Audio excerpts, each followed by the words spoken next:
अस्सलाम वालेकुम, kitchen with Mehru में हाजिर हूँ एक और नई वीडियो के साथ। आज मैं लेकर आई हूँ फ़्राइज़ की रेसिपी।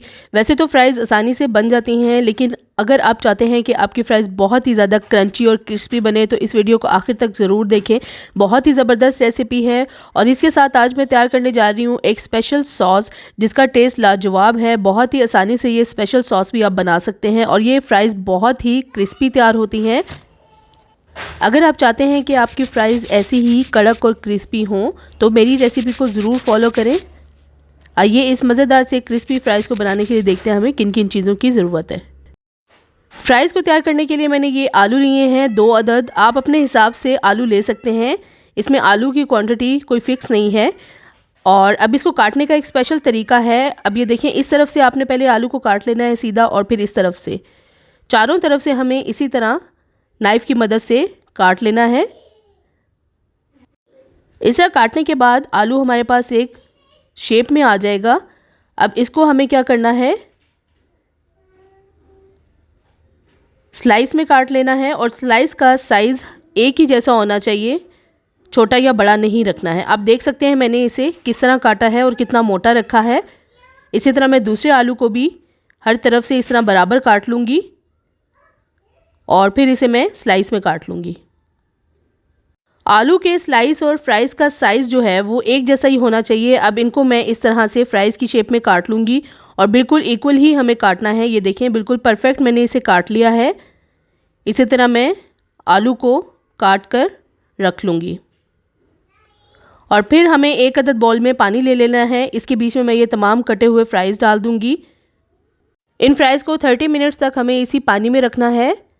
30 मिनट्स के बाद अब इसे मैं छान लूँगी और ऊपर से मैं थोड़ा सा पानी गुजार लूँगी ताकि इसका जो बाकी का स्टार्च है वो भी निकल जाए। अब इसे मैंने छलनी में रख दिया है और एक अदद मैंने पैन ले लिया। पैन में मैं पानी डाल दूँगी और इतना पानी डालना है कि इसमें फ़्राइज़ अच्छे से डिप हो जाएं। अब इसमें नमक डाला है मैंने 1 टीस्पून और तमाम फ़्राइज़ इसमें डाल दूँगी। उबलते हुए पानी में हमें फ़्राइज़ डालनी है और तकरीबन हमें इसे ढक कर 5 मिनट तक पकाना है। 5 मिनट के बाद इसे दोबारा से मैं छान लूँगी और ऊपर से ठंडा पानी गुजार लूँगी।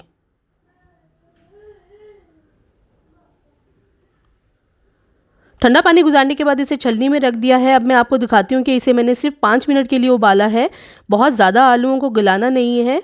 अब इसे मैंने पेपर टॉवल पे रख दिया है और अच्छी तरह से इसका पानी हम खुश्क कर लेंगे। तमाम फ्राइज़ मैंने टिश्यू पेपर से अच्छी तरह से खुश्क कर ली हैं।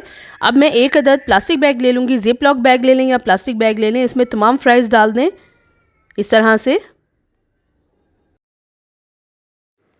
फ्राइज़ डालने के बाद अब इसके बीच में मैं कॉर्नफ्लोर डाल दूंगी 2 से 3 खाने के चम्मच भरकर मैंने डाल दिया है। अब इसे मैं बंद करके अच्छी तरह शेक कर लूँगी ताकि तमाम कॉर्नफ्लोर फ्राइज़ पे अच्छी तरह से लग जाए।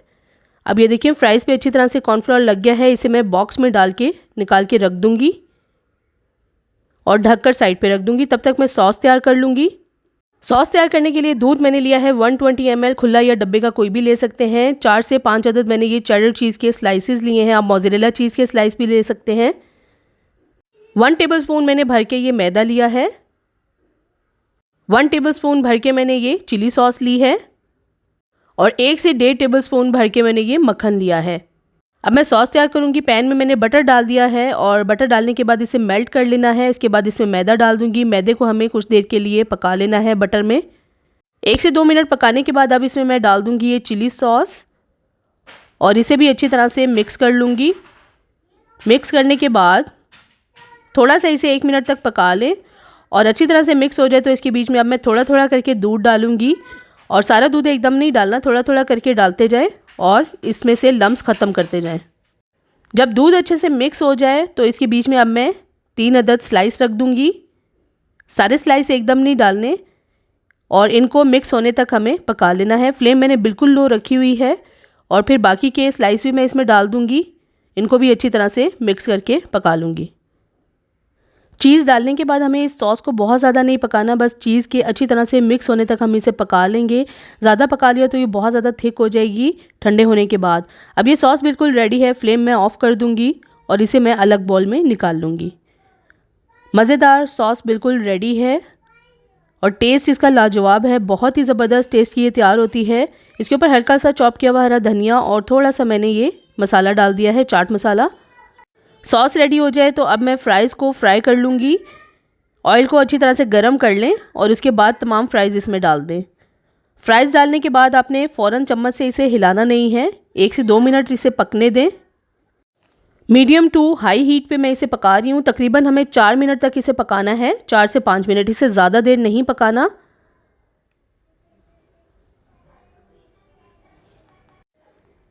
एक दफ़ा हमें सिर्फ 4 से 5 मिनट तक पकाना है। अब मैं क्या करूँगी, इसे निकाल के रख लूँगी अलग छलनी में, और छलनी में निकालने के बाद इसे मैं साइड पे रख दूँगी और मुकम्मल तौर पर ठंडा होने दूँगी। इनको हमें मुकम्मल तौर पर एक ही दफ़ा में नहीं फ्राई करना है, फ्राई करके इनको ठंडा होने दें। फिर दोबारा से इसे मैंने ठंडा होने के बाद तेल में डाल दिया है और इनको अब इस टाइम पे हाई फ्लेम पे तकरीबन 2 मिनट तक हमें फ्राई कर लेना है। 2 से 3 मिनट तक फ्राई करें, इससे ज़्यादा देर हमें फ्राई नहीं करना है। बहुत ही क्रंची और क्रिस्पी फ्राइज़ तैयार होंगी।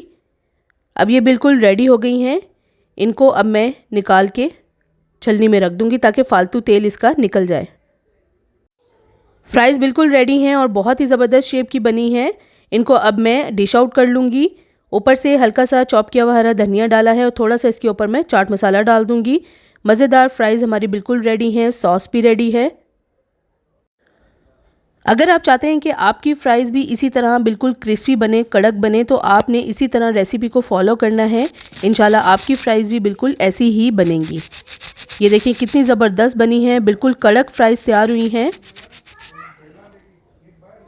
अब मैं आपको ये खा के दिखाती हूँ कि कितनी क्रिस्पी बनी है।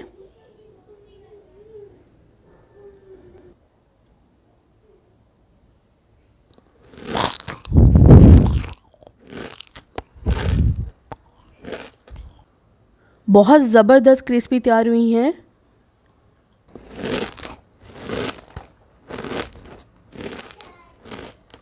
आज इस वीडियो में आपको मैंने फ़्राइज़ की बहुत ही अलग सी रेसिपी बताई है और ये स्पेशल सॉस आप ज़रूर घर पर ट्राई करें, बहुत ही ज़बरदस्त टेस्ट है।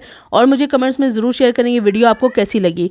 अगर अभी तक आपने मेरे चैनल को सब्सक्राइब नहीं किया तो प्लीज़ मेरे चैनल को सब्सक्राइब करें, लाइक करें, शेयर करें और बेल आइकन को ज़रूर प्रेस कर दें ताकि मेरी आने वाली नई वीडियो का नोटिफिकेशन सबसे पहले आपको मिले। अल्लाह हाफ़िज़।